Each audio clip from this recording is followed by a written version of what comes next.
आज ये आलोक मेरे साथ जुड़ गए हैं और आचार्य प्रमोद कृष्णम मेरे साथ जुड़ चुके हैं। डिबेट शुरू करेंगे। सुधांशु त्रिवेदी मेरे साथ जुड़ेंगे, शायद जुड़ गए संभवतः। आचार्य प्रमोद नजर आ रहे हैं, अजय आलोक आपको नजर आ रहे हैं। आचार्य प्रमोद, मतलब मैं कह रहा हूं कि दूध का जला छाछ भी फूक फूक कर पीता है।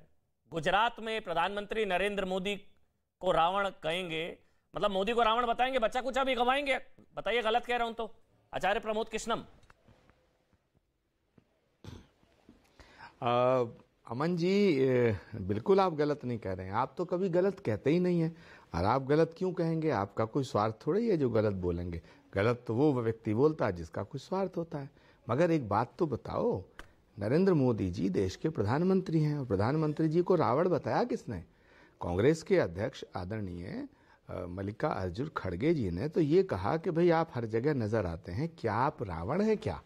उन्होंने ये नहीं कहा। उन्होंने तो मोदी जी को अच्छा बताया और रावण को गलत बताया। अब बीजेपी इस बात को तोड़ मरोड़ करके, बीजेपी इसको गलत ढंग से प्रस्तुत करके विक्टिम कार्ड खेलना चाहती है।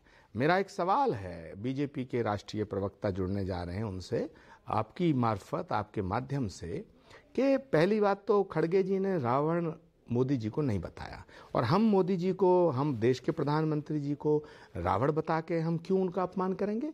हम देश के प्रधानमंत्री का अगर अपमान करेंगे तो हम तो देश का अपमान करेंगे। तो हम देश का अपमान करने वाले लोग थोड़ी हैं, हम तो देश के प्रधानमंत्री का सम्मान करने वाले लोग हैं। देश के प्रधानमंत्री का अपमान कौन कर रहा है? वो तो बीजेपी कर रही है।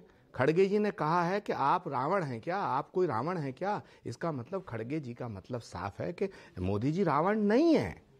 और बीजेपी सुबह से क्या कह रही है? खड़गे जी ने साहब मोदी जी को रावण बता दिया, कांग्रेस मोदी जी का अपमान करती है, कांग्रेस मोदी से नफरत करती है, कांग्रेस मोदी जी को रावण बता रही है। अरे मोदी जी को रावण बताने का जो ये भ्रम फैला रहे हैं, भ्रामक प्रचार कर रहे हैं, कंफ्यूजन क्रिएट किया जा रहा है, ये तो बीजेपी के नेताओं की और बीजेपी के प्रवक्ताओं के द्वारा किया जा रहा है। खड़गे जी का बयान एक बार सुनो, 2 बार सुनो, 10 बार सुनो, 100 बार सुनो, वो तो ये कहते हैं कि भाई क्या आप रावण है क्या? तो ये तो रावण बताना नहीं हुआ। बिल्कुल प्रसंग है जिसमें रावण जो है वो साधु का भेष धारण करके आता है माता सीता का हरण करने। अब अगर मैं आपको कहूं कि आपने भी रावण की तरह भेष बदल लिया अचानक से डिबेट में बैठते ही, तो मैं आपको रावण नहीं कह रहा हूं, लेकिन मैं आपका अपमान कर रहा हूं ना।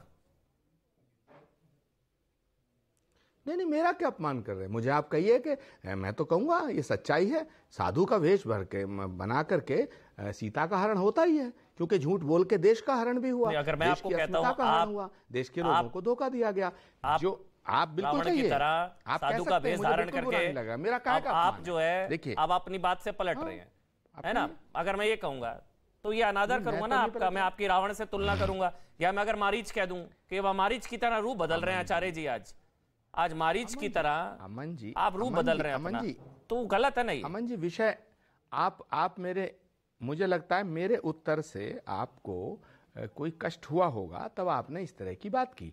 सवाल, इशू और डिबेट का जो मुद्दा है वो आचार्य प्रमोद कृष्णम साधु शैतान नहीं है। डिबेट का मुद्दा ये है कि आचार्य प्रमोद कृष्णम को आप साधु कहें या शैतान कहें, ये तो चलेगा। बीजेपी के लोग तो, बीजेपी में जो साधु है वो देवता है, और अगर कोई संत महात्मा बीजेपी के बाहर है तो वो शैतान है। वो तो, ये तो बहुत पुरानी घटना है, मैं इसमें कतई बुरा नहीं मानूंगा। मतलब आप कह रहे हैं कि रावण नहीं कहा, ये कहा कि कहीं रावण तो नहीं है, मगर रावण के 100 सर भी। एब्सोल्युटली, मैंने ये कहा है कि खड़गे जी ने अगर ये कहा होता, अमन जी मुझे पूरा करने दे, खड़गे जी ने अगर ये कहा होता कि नरेंद्र मोदी जी आप में रावण दिखता है, नरेंद्र मोदी जी आप रावण हैं, तब मैं बिल्कुल उस बयान का समर्थन नहीं करता। मगर खड़गे जी ने जो कहा है वो ये कहा है, उन्होंने मोदी जी का सम्मान रखा है, रावण को गलत सिद्ध ठहराया। उन्होंने कहा क्या आप रावण हैं, आप रावण हैं क्या, ये कहा है। अब इसका बीजेपी के प्रवक्ता जवाब दे दें। सुबह से तो वो यही कह रहे हैं कि मोदी जी को रावण कह दिया।